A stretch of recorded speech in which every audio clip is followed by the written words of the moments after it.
Hello! In this instructional video, we are going to be working with the There and Back Again travel worksheet. I would like for you to follow along in this video by first downloading the example spreadsheet posted in your D2L site. Make sure that you have downloaded this spreadsheet and opened it up so that you can follow along and complete the actions along with me. Now on your screen, I have the D2L site open. This is the file that I'm asking you to download and follow along with me. So let's download that file together. So I'm going to click the context arrow and choose download. It's going to download to my default downloads location. We talked about that in week 2. So I'm going to open up the file and I'm going to bring it into my window. Now it's possible that when you open up the file, you will see what is called protected view. Now, protected view just means that this file is from the internet, or it could be from a potentially unsafe location. So it could contain viruses, worms, or any other kind of malware that we covered back in weeks 3 and 4. So your computer wants to try to help protect you against these things, so it opens in protected view, which means that you can read the file and see its contents, but the risks are reduced. What I need you to do, though, is click Enable Editing. It should be a button up at the top of your screen. It's not on my screen, but it will be on yours. Click Enable Editing to continue on creating and working with this file. Okay? So, what we're going to do is in this There and Back Again sheet, on that sheet 1, we have some options here. We have some data, rather. So the first thing that I'm going to do is I'm going to, in cell A1, I'm going to enter the title of the worksheet. So I'm going to enter in A1, There and Back Again travel, and then I'll press enter on my keyboard. Now again, if you think back to the interface and cursors video, notice that my content stretches beyond my A1 cell. It actually goes into C1, but that's actually not the case. My text is still hidden within or held within cell A1. Excel allows text to spill over into neighboring cells because there isn't anything in those cells. So again, just to demonstrate, if I put some text in here, my cell A1 would then be truncated. So I'm going to delete out that text. So for this, I'm actually going to highlight cells A1 through F1, and I'm going to use this Merge and Center button. Okay, so notice if I click Merge and Center, it merges the cells into one and centers the text. If I click again, it reverts back.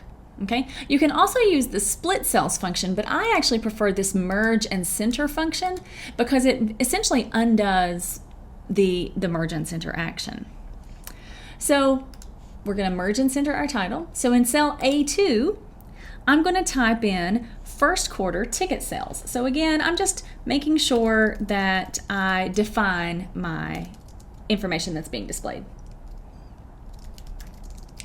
Now, typically I would press enter, but I want to draw your attention up here to this formula bar and the red X and green check mark.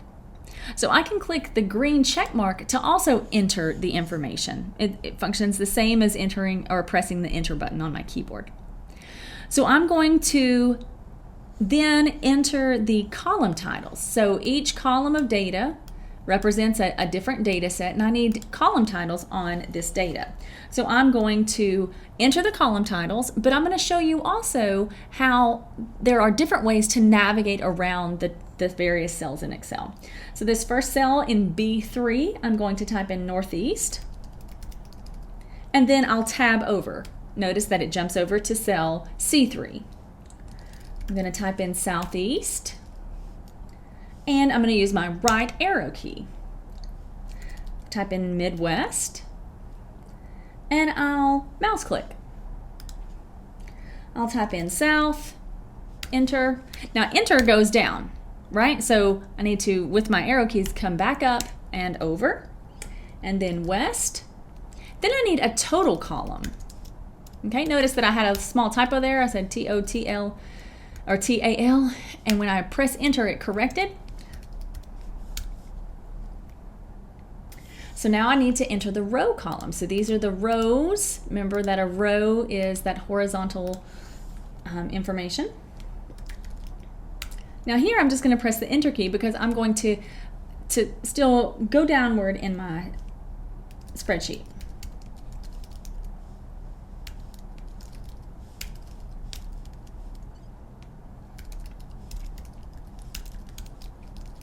Okay, having a hard time typing today. Okay, so I've got a couple of options that I need to consider.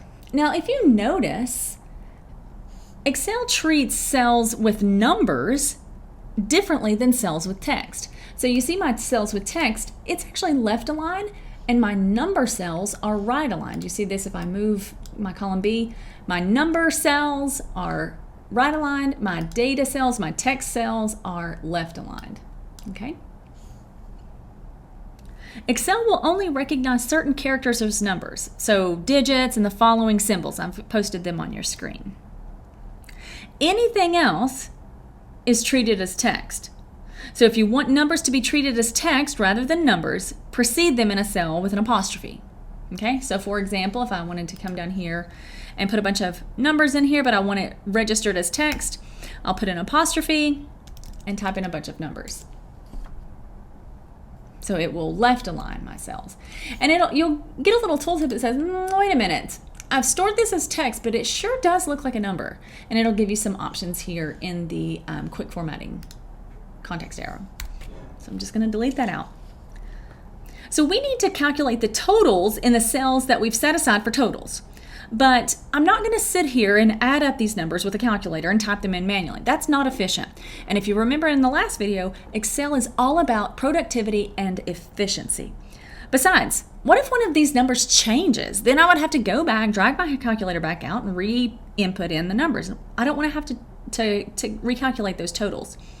But luckily, Excel is pretty smart and can do all of this math for us and automatically update whenever changes are made. So every formula that you input into Excel is dynamic in that it adjusts based on the current state of the information. Now there's a couple of ways to input in formulas. We use formulas to perform calculations in Excel. Okay, so I'm going to go over into my first option here in B9. That's the first total. So see, I have a total row here. So each of these cells, I'm going to anticipate having a total. And I'm going to enter my first formula. Now, to enter a formula, I'm going to press the equal sign. That's going to tell Excel, hey, wait a minute, we're getting ready to enter a formula in here. Now, then I'm going to type in my cells. Now, remember how we reference a cell. We take the column letter and the row number. So I need B4, and then I'm going to do a plus sign. B5, and I'm just literally typing these in on my keyboard. B6. B7, and notice that each cell gets its own color so that I'm able to easily see what I have selected or what I'm adding. Okay? So when I press enter, it automatically totals that up for me. So no calculations needed on my part. Now, there's a couple of ways to make totals. The first way that I showed you or demonstrated was very manual, right? But I can use the equal sign, and instead of typing the letters in or typing the cells in, I can click them. So I'm going to click, plus sign, click, plus sign, click, plus sign, click, plus sign, click, plus sign, and I'll press enter, and there's my there's my sum. But there's still a faster way. So this is a formula. I know it's a formula because it's just things being calculated together. So I could do multiplying, dividing, subtracting, adding. It's a formula because there's just an equal sign. There's not a function attached to it. A function in D2L is like a built-in formula. It's already been configured to do the particular calculation that you're wanting. Okay? So that can be really, really efficient. So in my next cell, my Midwest column, I'm going to type in an equal sign so it tells Excel, okay, I'm getting ready to enter a formula, but I'm going to enter this function of sum. So I want to just sum or add the numbers. So anytime I have a function, I need to enter then a parentheses, and using my select cursor, remember from the interface and cursors video, I'm going to click, hold, and drag all the way down, and I will enter in an ending parenthesis here. Now, so let's look at this before I press enter. So I have an equal sign, which denotes a formula, a sum, which is a function built into Excel that tells Excel, okay, we're going to add these things together. Now, I would anticipate seeing something like D4 plus D5 plus D6, so on and so forth. But this has D4 colon D8, and that colon signifies a range. So this really does mean add together cells D4 through D8. So when I press my enter key, it's going to perform that calculation. Now, I can definitely do this manually. So equal sign, sum, parenthesis, and then click them.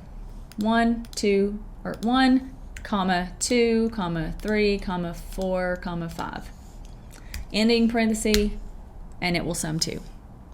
Now, keep in mind, notice what I did not add in this line. So if you look up here in the formula bar, I did not add a plus sign. That's because I'm using that Excel function of sum. So Excel already knows that I'm going to sum. Okay? So let's go one step further. I'm gonna press escape out of that cell because I want to go out of it. So I'm gonna do for my west column, I'm actually going to come up here and use the auto sum function. So if you see my cursor, it's up in the far right hand corner of the screen. I'm going to click auto sum, and Excel can actually estimate or at least forecast or guess what information that I want calculated together. And guess what? It was absolutely 100% correct, which it is most of the time.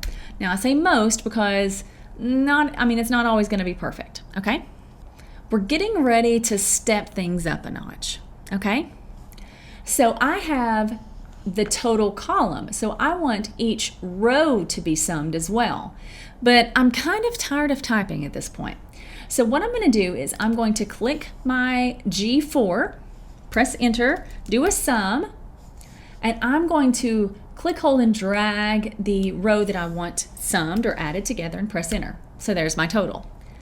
But I'm going to use the fill handle. Remember, the fill handle is on the lower right-hand corner of the cell. When I hover over that green box, you see a green box there in the lower right-hand corner, my cursor is going to change to a bolded black cross. I'm going to click, hold, and drag all the way through. That's actually going to copy this formula all the way down. Pretty impressive, right?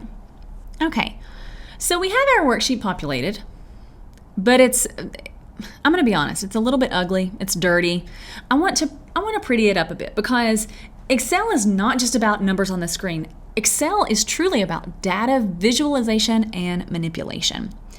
So with my title or my cell A1 selected, I'm going to come up here to this cell styles formatting window. I'm going to expand it, and I'm going to look for a particular pre-formatted option that I enjoy. So I think I'm going to do probably the title option. So I'm going to go up here, heading 1. I like that, okay. Notice, however, though, that it doesn't reach all the way through to my title. So I'm going to highlight both of those cells, merge and center to turn off the merge that I had previous, remerge, and it's going to go back again. I may need to get my title heading style again so that I can get that line back. Okay, so that looks pretty good. A2, first quarter ticket cells. Here I'm going to manipulate the font face. So I'm going to select from the font drop-down menu, and your fonts may differ from my fonts, so just based on what you have loaded in here. But I'm going to change it to this Cambria font, and I'm going to probably bump it up to 14 point bold. So I'm going to bold it and bump it up to 14. Now I could also use just the numbers to select 14, but I chose to use the increase font size option here, the capital A with the upward facing arrow. Okay. Now, I'm going to merge and center these cells as well. So I'm going to click, hold, and drag A2 through G2, and I'm going to select merge and center so that when I click outside of that, I've got what I feel like what looks really nice. So you can apply styles to multiple cells at a time. So here in my title, my column titles, I'm going to highlight all of them, and from my cell styles, I'm going to select heading 3. So when I click off of that, it applies that heading 3 style. Okay, now I'm going to adjust my column headings. So I'm going to take cells A3 through G3, and I'm going to, using this cell formatting, apply the heading 3. Okay. Then I'm going to take the same cells, G9 or A9 through G9, that bottom, and I'm going to use that totals cell formatting. Okay, so that looks pretty good. I really like how that looks. Now the numbers aren't formatted all the same. They just look very different. We have different decimal places, just everything is different. I want to standardize all of this. Okay. Also want to put some commas in there. Now, again, Excel is all about efficiency and productivity. So what I'm going to do is I'm going to highlight B4 through G4. So B4 through G4. Okay. And then using my Control key on a Windows machine or a Shift key on Mac, I'm going to select the cell A or G9. It's going to select that whole group. So you can select in different ways. I just use the selection cursor and then pressed my Shift key or Control key on Windows. And now using the number group, I'm going to select the $sign from the drop-down menu. Okay, so here's my number group here on the center of the screen, and I'm just going to click this $sign. So automatically it formats into some sort of currency accounting mode, right? Now, we have some other options here. We could do currency, and that's going to move that $sign all the way to the right. Okay, so that looks a little bit more like I would have anticipated. So accounting has the $sign all the way on the left.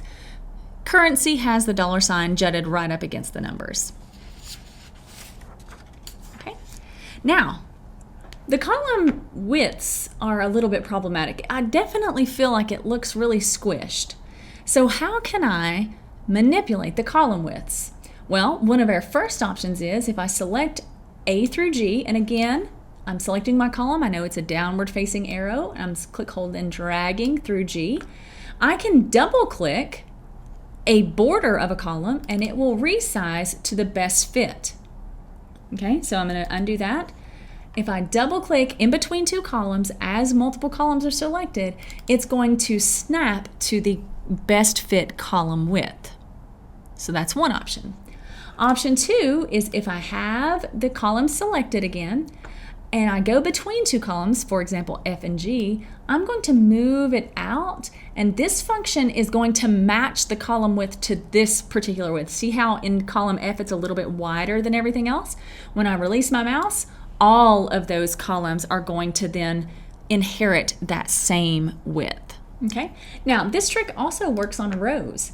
So let's see if I can demonstrate that same thing. So I'm going to select my rows. I'm going to double click and it's going to adjust to best fit. But then I'm going to drag it down just a bit between two, rows 2 and 3.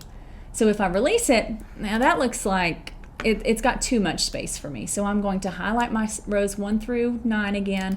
I'm just going to double click to have the row height of best fit.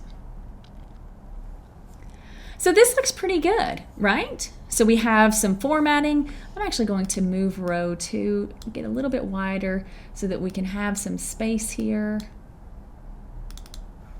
Yeah, that's better for me.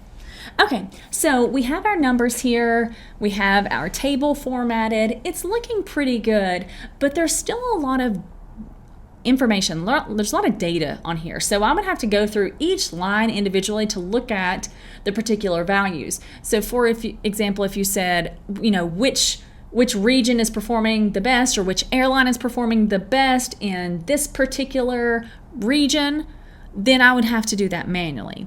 But if we want to know which category of sales is the strongest for each region, we could at a glance see this information.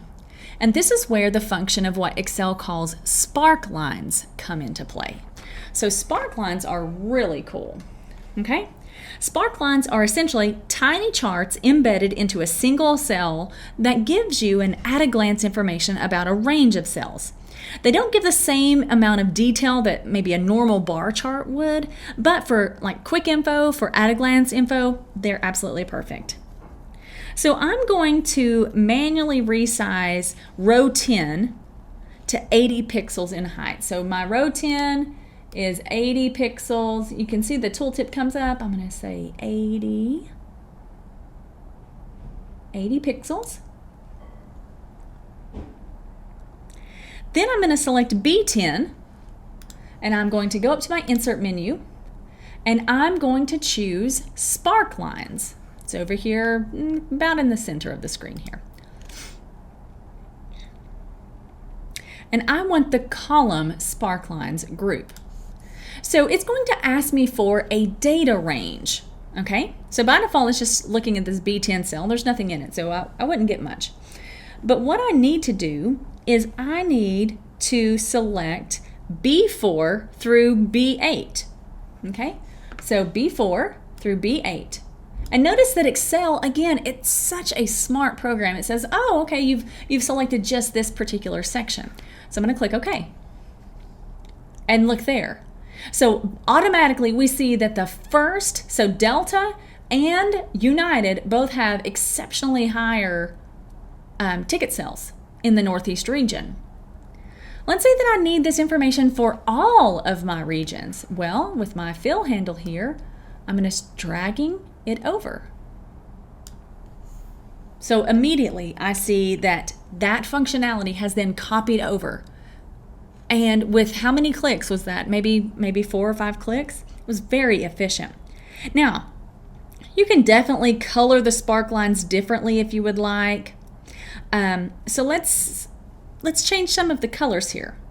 Oh, before I change the colors, I want to point out something. Now, these bars are not to scale. This is, again, for quick at-a-glance information.